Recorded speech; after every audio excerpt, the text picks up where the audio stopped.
तो सहारनपुर में अब विकास हो रहा है। अब दंगा नहीं है, कर्फ्यू भी नहीं है, भय और दहशत भी नहीं है, बल्कि सहारनपुर विकास की धारा के साथ जुड़ करके विकसित भारत की तर्ज पर विकसित उत्तर प्रदेश के सपने को साकार करने के लिए एक विकसित सहारनपुर बनाने के लिए कृत संकल्पित दिखाई दे रहा है।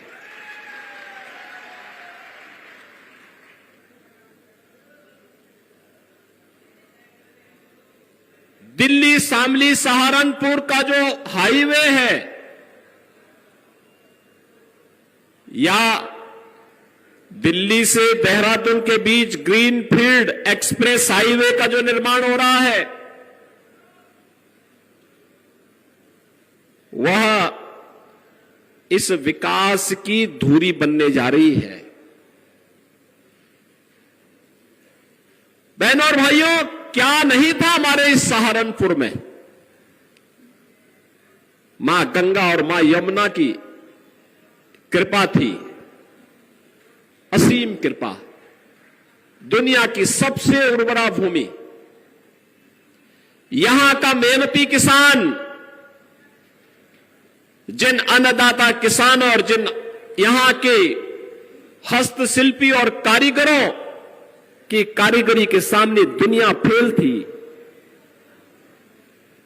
जिन अन्नदाता किसानों को स्वतंत्र भारत में पहली बार सम्मान देने का काम किया था, इसी माटी के लाल किसानों के मसीहा चौधरी चरण सिंह जी ने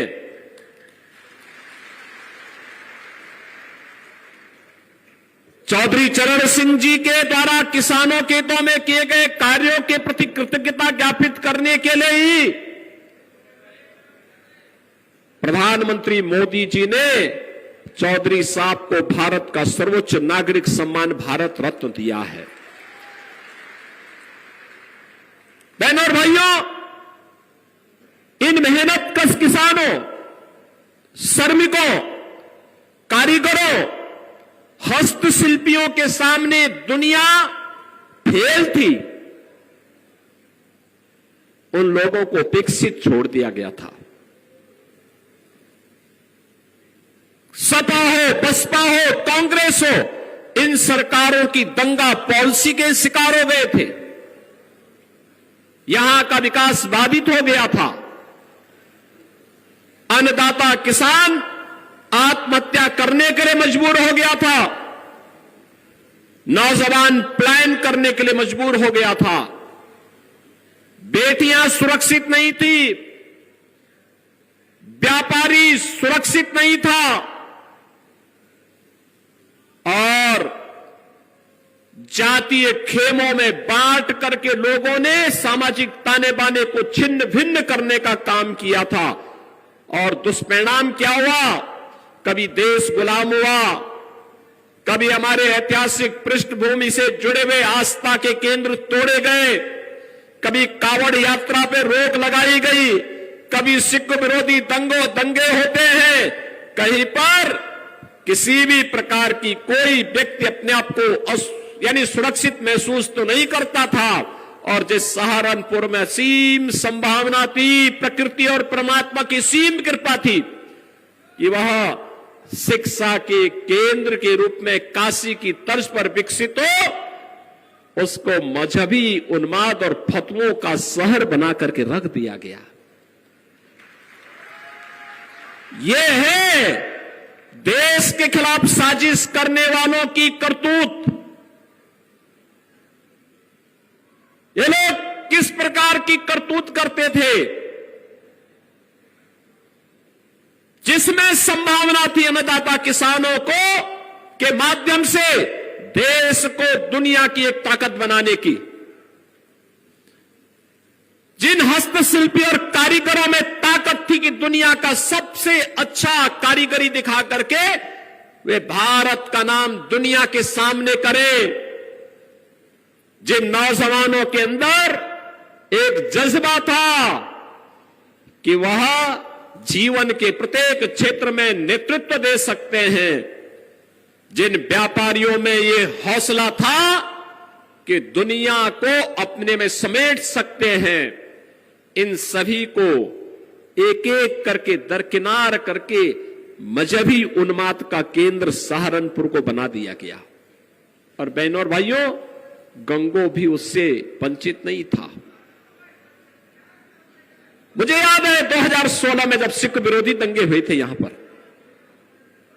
आपने देखा नहीं इससे पहले क्या होता था, किस प्रकार की अराजकता फैलती थी। जब कांवड़ यात्रा में बैन लगता था तब तो कोई जातिवादी संगठन नहीं आता था,